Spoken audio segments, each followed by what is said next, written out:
एकता का प्रकाश इतना शक्तिशाली है, एकता का प्रकाश इतना शक्तिशाली है कि वह संपूर्ण पृथ्वी को प्रकाशित कर सकता है, प्रकाशित कर सकता है।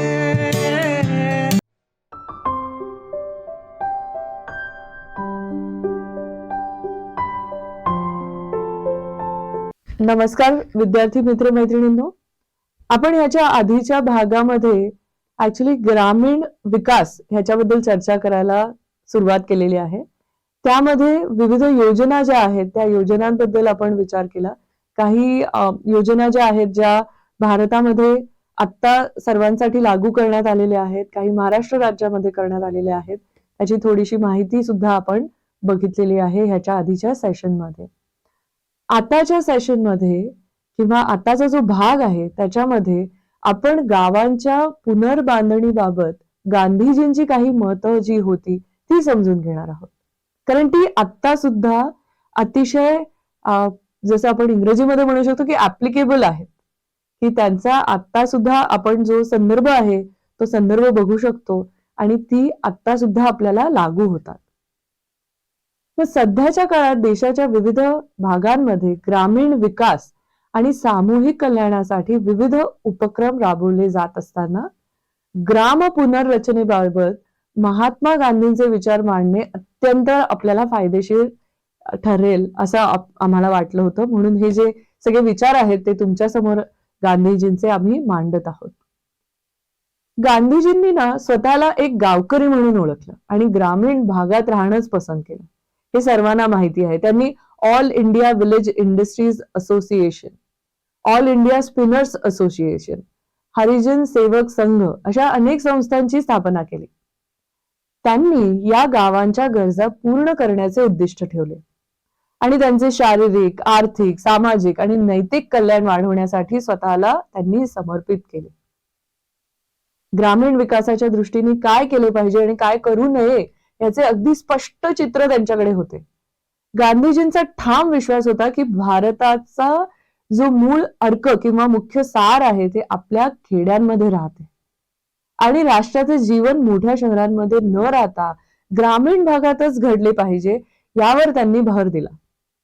संपूर्ण राष्ट्राच्या उदरनिर्वाहासाठी ग्रामीण जीवनाचे जतन आणि उन्नती करण्याचे अतिमहत्व अधोरेखित करून गाव नाहीसे झाल्यास भारताचाही नाश होईल असा विश्वास त्यांनी अतिशय उत्कटतेने व्यक्त केला होता. यापुढे जाताना गांधीजींचे असेही मत होते की खेड्यांचे स्थानिक उद्योग उद्ध्वस्त झाल्यामुळे नुकसान झाले आहे आणि त्यांना मदत करण्याचा एकमेव मार्ग म्हणजे या उद्योगांना पुन्हा जिवंत करणे.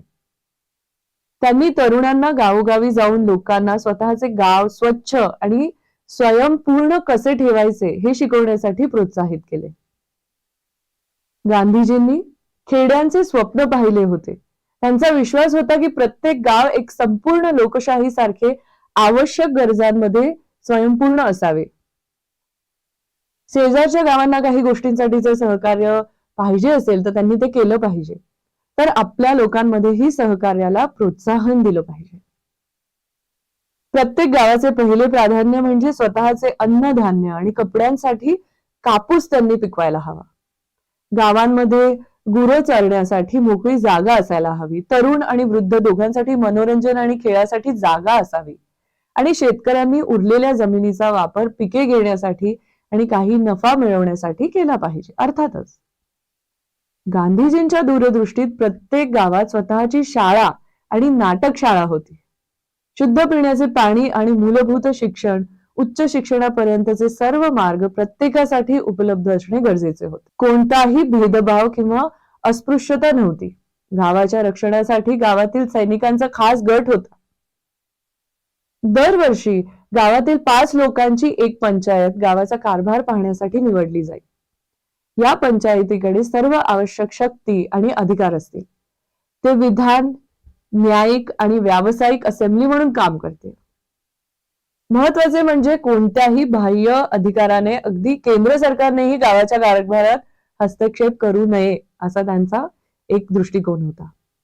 या दूरदृष्टीचे उद्दिष्ट हे ग्रामशासनाच्या स्वरूपाची रूपरेषा तयार करणे असे होते, जी स्थानिक समुदायांना सक्षम बनवेल आणि त्यांची स्वयंपूर्णता आणि स्वयंशासन त्यांचं सुनिश्चित करेल.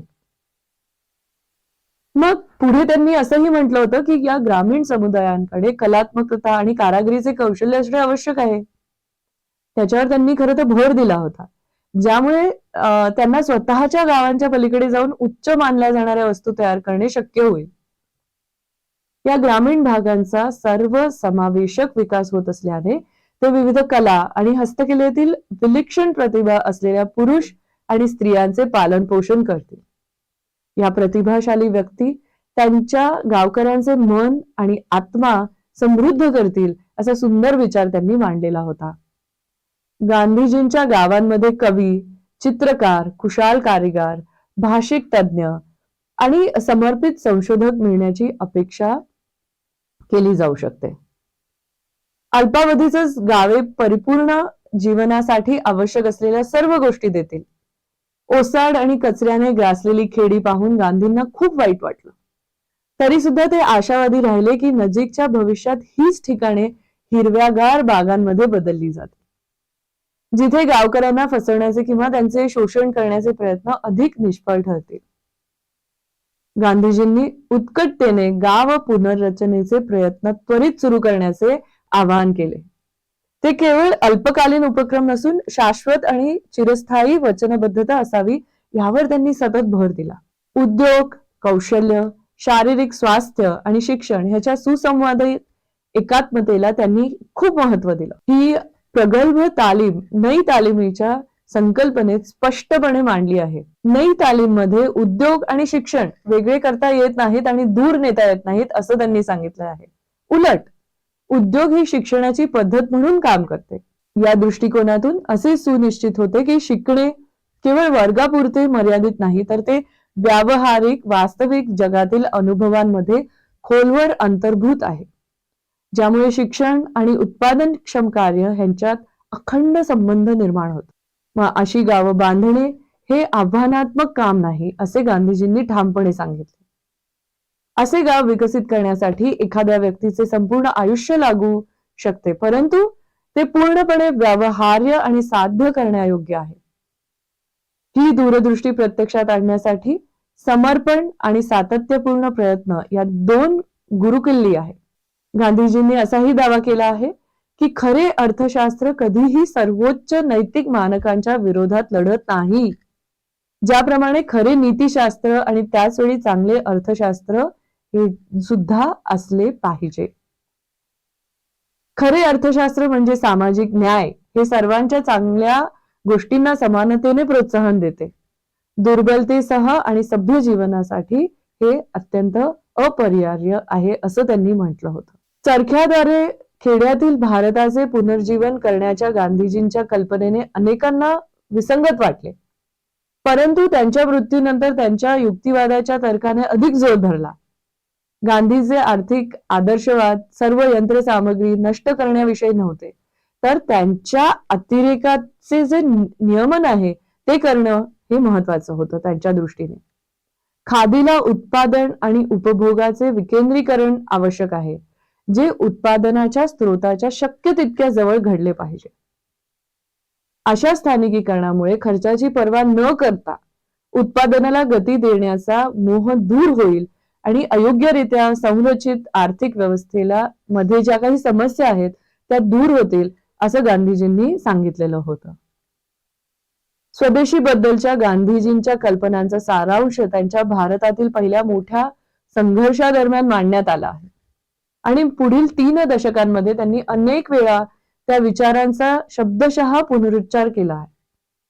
स्वदेशी ही आपल्यातली भावना आहे जी आपल्याला इतरांपेक्षा आपल्या जवळच्या शेजाऱ्यांची सेवा आधी करण्याची आणि अधिक दूरवर असलेल्या उत्पादित वस्तू वापरण्याऐवजी जवळ उत्पादित वस्तू वापरण्याची आवश्यकता दर्शवते. असे करून आपण आपल्या क्षमतेनुसार मानवतेची सेवा करतो. शेजाऱ्यांकडे दुर्लक्ष करून आपण मानवतेची सेवा करू शकत नाही असं त्यांनी स्पष्टपणे मांडलेलं होतं. गांधीजींनी अनेकदा व्यक्ती, गाव, कामगार वर्ग आणि राष्ट्र यांच्या संदर्भात स्वावलंबन आणि स्वमदतीचे आदर्श निर्माण केले. तरीही मर्यादेपेक्षा जास्त प्रमाणात न करण्याचा प्रयत्न केला. आपण विसरू नका, ते म्हणाले होते, माणसाचा सामाजिक स्वभाव जर स्वतंत्र राहणे हा त्याचा विशेष अधिकार असेल तर परस्परावलंबी असणे हे त्याचं कर्तव्य आहे. आपल्या गावांची पुनर्बांधणी अशा प्रकारे करणे व्यवहार्य ठरेल की कपड्यांच्या गरजांच्या बाबतीत संपूर्ण गावे वैयक्तिकरित्या ग्रामस्थ नव्हे पण स्वयंपूर्ण होतील. असंही आम्ही तुम्हाला सांगू इच्छितो की आंबेडकरांनी सरकारी नियम आणि नियमांसोबत सामूहिक शेतीवर अधिक भर दिला. सर्व भाडेकरूंच्या उत्पादकतेचा हिस्सा सरकारी नियमानुसार दिला गेला पाहिजे.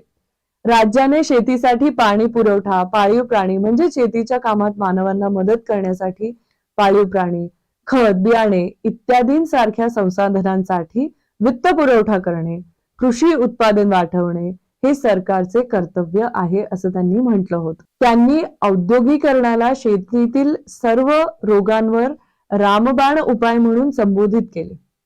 त्यांच्या मते शेतीतील गुंतवणूक हा भारताचा प्राथमिक उद्योग आहे. प्रिय विद्यार्थी मित्रमैत्रिणींनो, आता तुम्ही बघितलं आहे की गांधीजींचे उच्च विचार आणि त्याचबरोबर आंबेडकरांनी काय सांगितलं होतं हेही आता तुम्हाला सांगितलं गेलेलं आहे.